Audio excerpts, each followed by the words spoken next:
José.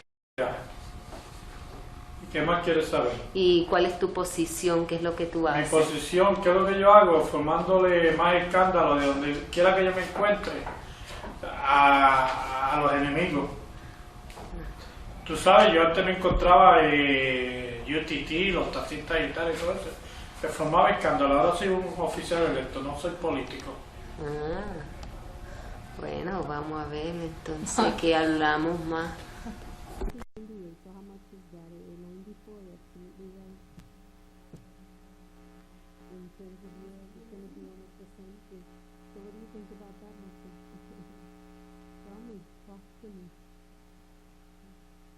So what do you think about that? Que los gringos están en Puerto Rico.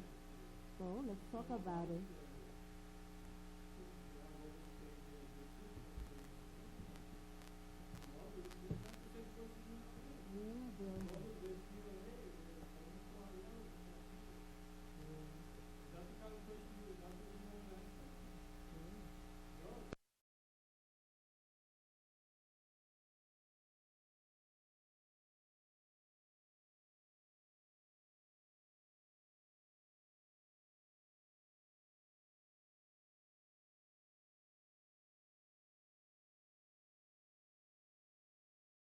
Position.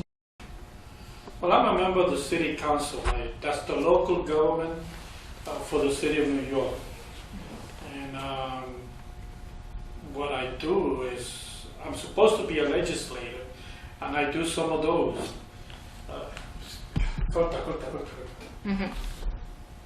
Yeah, you gotta rewind. I don't want that in there. Okay. No, but he can edit it. It's no problem. He can rewind it. Now, okay. My question is, could you tell us your name and what you do, your position here? I'm Jose Rivera, and I'm a member of the New York City Council. It's a legislative body made up of 51 men and women. And we're the legislative body of the city of New York. And as a result of the changes in city government, we have become a very important government body because we deal with the budget and how the budget is distributed to the organization or based on needs throughout the city of New York. Okay. Could you tell us a little bit about how you see the relationship between Puerto Rico and the United States? Depending who you speak with, but you ask me. But however, there are many people that will tell you that there has been a good relationship between Puerto Rico, the island of Puerto Rico, and the mainland, United States. But you got to take into consideration that relationship came about after nearly 100 years of Puerto Rico in 1898 due to the expansionist policy of government in those days. The relationship, almost 100 years, you will see that a lot of people will believe that we do have a good understanding, good working relationship. But again, what I'm saying is that you have to take into account that for nearly 100 years, the first 52 years, Puerto Rican were not allowed to determine for themselves or to hold or to govern themselves. It was not till after 1952 that began to change. The Puerto Ricans were allowed to elect their governors. You will talk to other people, and they will tell you a significant number of Puerto Rico will tell you that a state of war has existed between the island of Puerto Rico and the United States, because they have not forgotten the 1898 and the struggle for free Puerto Rico. Okay. Why don't we hold 1 second? You can leave it rolling. I just want to pull this out since we're not using this.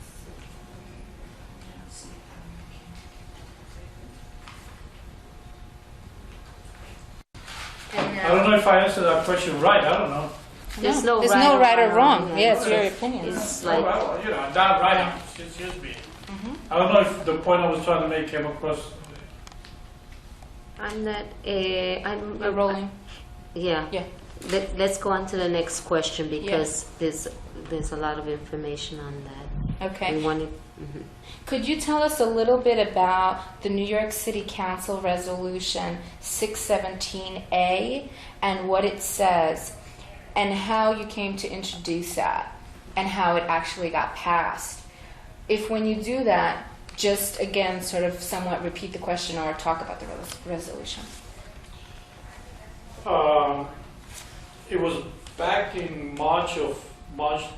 early March of '92 that I found myself in City Hall, and I met someone who I'm familiar with, who is dedicated to struggling for independent Puerto Rico.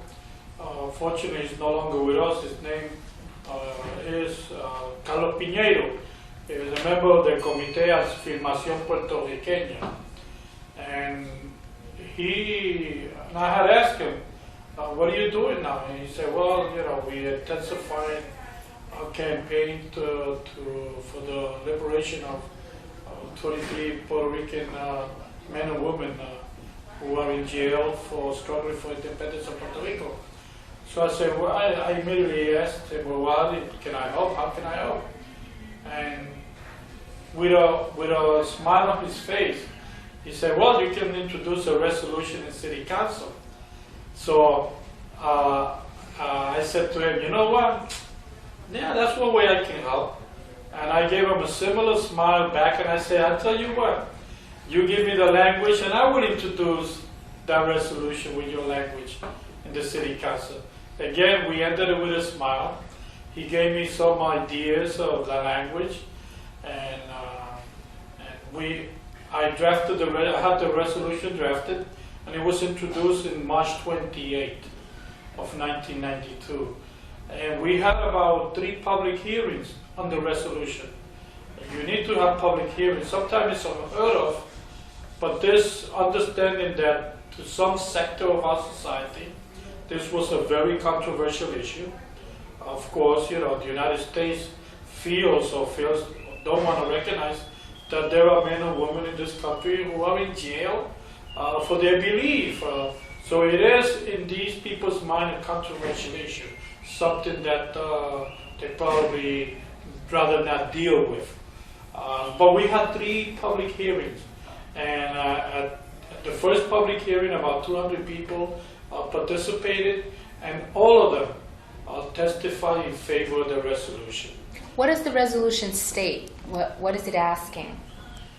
But the resolution, what it asks is that it calls on the United Nations Secretary General to use his good offices and to call on the federal government, the president in this case, to declare amnesty for Puerto Rican political prisoners, again, men and women, who are scattered all over the jails in this country. Many of them who were arrested in the island in Puerto Rico and were taken away from Puerto Rico and placed in jails far away from those who their family and their loved ones and their friends. So what it does is call on the president to declare an amnesty and have them go back to their families. So now, in terms of how it was passed, what are the procedures to get such a legislation passed? Well, let me share the following with you. I think in part credibility has something to do with it. Many of the individuals in the city government today are aware as a result of so many activity that's taking place in this city for the last 20 years, that there are individuals in the jails. The other thing is, when I say about credibility, I have had a working relationship in many different issues, similar issues that we all concerned about with many of those members in city government. And what I did was, the minute I introduced the resolution, was to reach out. I reached out to the most conservative of individuals in the city council, and I share with those individuals. And one of them is presently a general in the Army Reserve, and I share with them the history of struggle of Puerto Ricans since 1898. I share, not to my surprise, many of these people were not really familiar with the island of Puerto Rico, other than when they visit our beautiful island, they see these beautiful hotels and beautiful beaches, and that's all they know. They don't know Puerto Rico per se and the struggles that are taking place every day in Puerto Rico, in and outside Puerto Rico. So I was able to share the history, the contribution that Pedro Albizu Campo made. This was interesting with Irish members of the city council. I shared with them that Albizu Campo, immediately after he left the military, he had been a lieutenant in the United States Army. And I felt that it was important that I share those little things with the members of the city council. Here you have an individual that served this country, went to study at Harvard, and one of the first things that he did while at Harvard, he helped to create, if not he founded a committee to struggle for the freedom of Ireland. Well, these members, the Irish members of the city council, were not aware of this. No one ever told them. So now they began to see and identify. That goes along with building coalition. And the other thing, in my statement on the floor during the public hearing, I reached out to everyone and I said, can you imagine, for those of us who were raised or born in the United States, those of us who lived through the 50s and the 60s, those of us that recognize the struggle of Rosa Parks in the South, Martin Luther King, and a man who today is a hero, Malcolm X. You can imagine what a Puerto Rican, a brown-skinned Puerto Rican going to have in the 20s could have be faced in a white America in the 20s. So, the black members of the city council began to understand our history, and as a result, they began to lean towards our resolution, sympathize with us. That when the day came, and I need to let you know that the dates that were chosen for these public hearings were dates of importance historically for the people of Puerto Rico. The first public hearing took place at September 23, September 23rd. We have always been taught September 23, El Grito del Ale. That was when Puerto Rican first rised up in 1868 to demand freedom for the island. So, Octubre 30, the second public hearing that we had was for Octubre 30. Well, that was another historical event, day in the history of Puerto Rico in struggle. That was the day when in 1915 at Georgia, once again the Puerto Ricans in those days felt there was a need to speak out, and they rised up against colony. To end colonialism in Puerto Rico. The actual voting in the city council took place November 19, 1992. Again, that's another day that's important in our history because supposedly that's when Christopher Columbus on his second voyage landed in Puerto Rico. And on that day, the resolution passed overwhelmingly, 39 votes for. I think it was 6 against, and 2 abstained. So that was a very big victory because the people that I just described to you, both Irish men and women and African American, they understood and they even spoke out. Walter McCarthy, who is an Irish of Irish descent, he got involved in the discussion, and the opposition asked him, do you think that these people were freedom fighters or terrorists? Well, Walter McCarthy says, if in their heart, whatever they did was to struggle for the freedom of our country and the freedom of their people, then they're not terrorists, they're freedom fighters. And that's how the resolution passed. that comes to our next question, which is, how do you respond when Puerto Rican prisoners are called terrorists in this country? Well, I've been asked that question by media, established media. They have asked me that question in this way: what kind of signal would you be sending to the common criminals out there with your kind of resolution? And I say to them, those reporters, I said, you know, if the common criminals were to be given the same kind of treatment that 23 men and women are given in the prison in the United States, if they were to be treated the way these individuals are being treated, I'll guarantee you there'll be less crime, not only in this city, but in this nation. And that's how I deal with that question. And the message goes out very clearly that these people, in my eye, in my heart, are not terrorists. Like everyone else in this world, there's only one colony left. Correction, 1.5, if you consider Northern Ireland, that should be free also. After South Africa becomes totally free, there will only be Northern Ireland and Puerto Rico remaining as a colony in the 90s. And these people are not terrorists. History teaches us they're not terrorists. They're freedom fighters. What do you think it will take to have them released?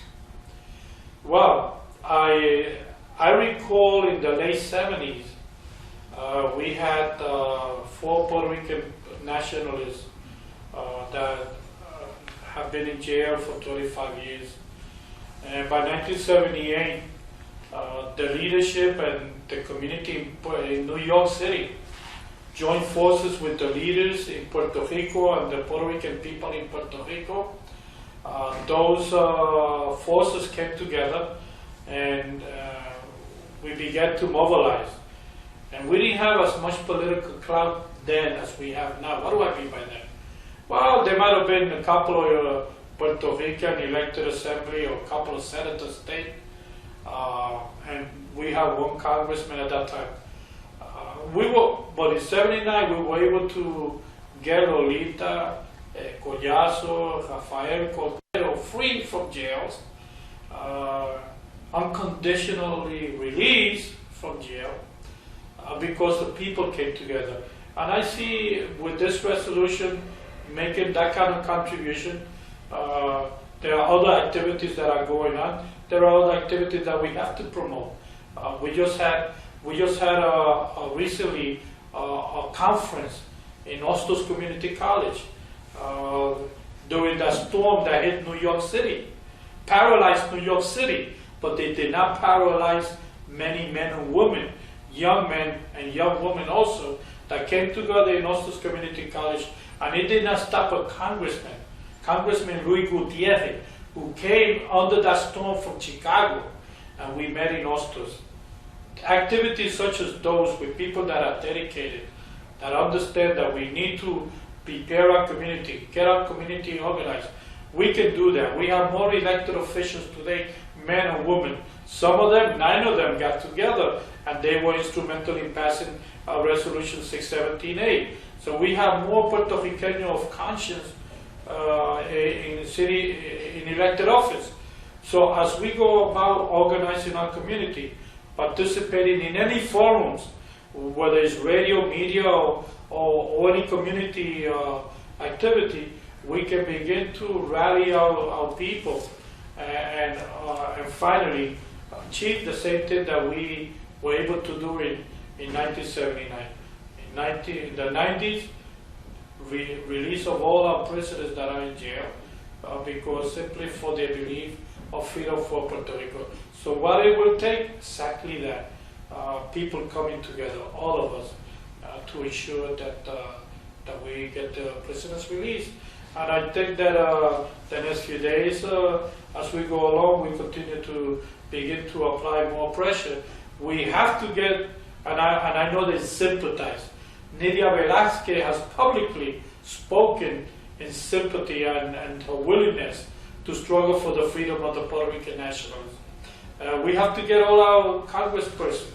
We have to get Sejano to commit himself. and branch out within Congress. We got more Latino elected officials into Congress. We got more African American. These are people that understand. And then as they go about meeting with all the potential allies within Congress, then we can use that body also, working along with that body and the rest of all our community.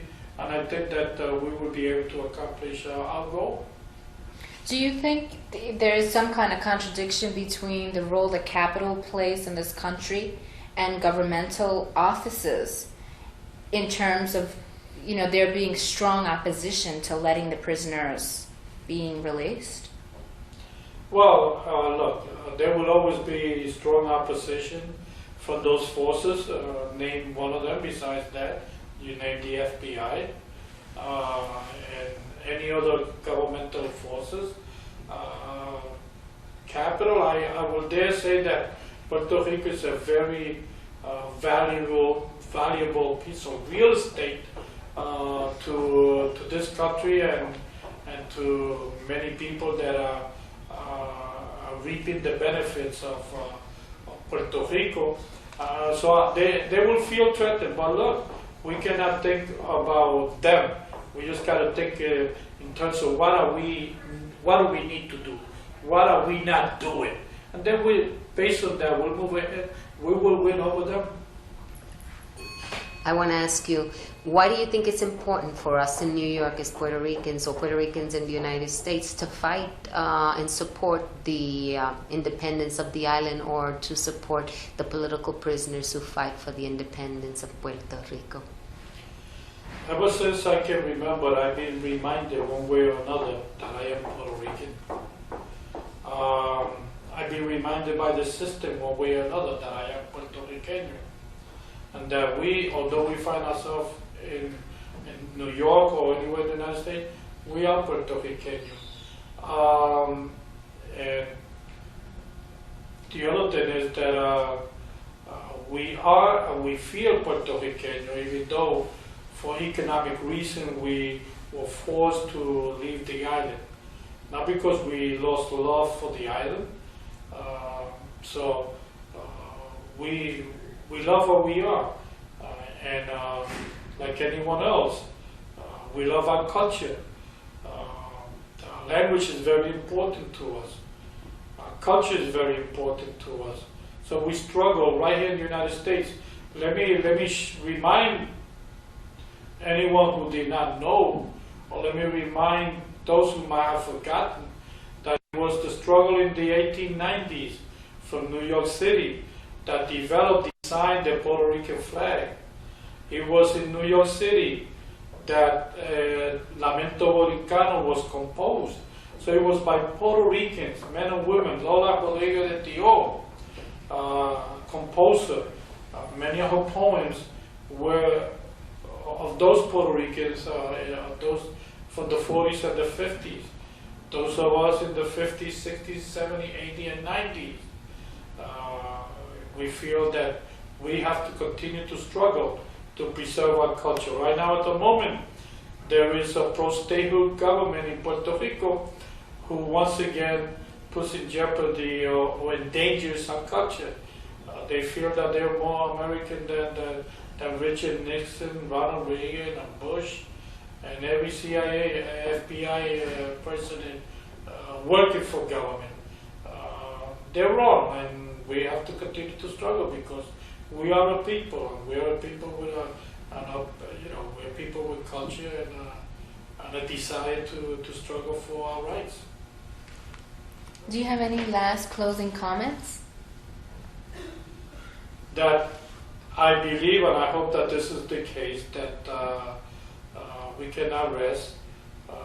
We got to do everything that we can, make every contribution small, no matter how small, to ensure the freedom of those person, men and women who are in jail, and for the ideal love of their country and Puerto Rico, and that we have to continue to struggle, and that we have to continue to reach out to everyone in this city and this nation, and join forces with everyone who, whether they agree with us, whether they agree that with my belief that Puerto Rico should be independent or not, that in this case we can all join hands and demand for the freedom of the women, men or women that are in jail in this country for fighting for freedom for Puerto Rico. Are there any specific, for people who've watched this piece, are there any specific things, places that they should contact to be able to help or send contributions or anything? Could you stop it right there? Mm-hmm. You got me there because I'm not equipped. I don't have those information.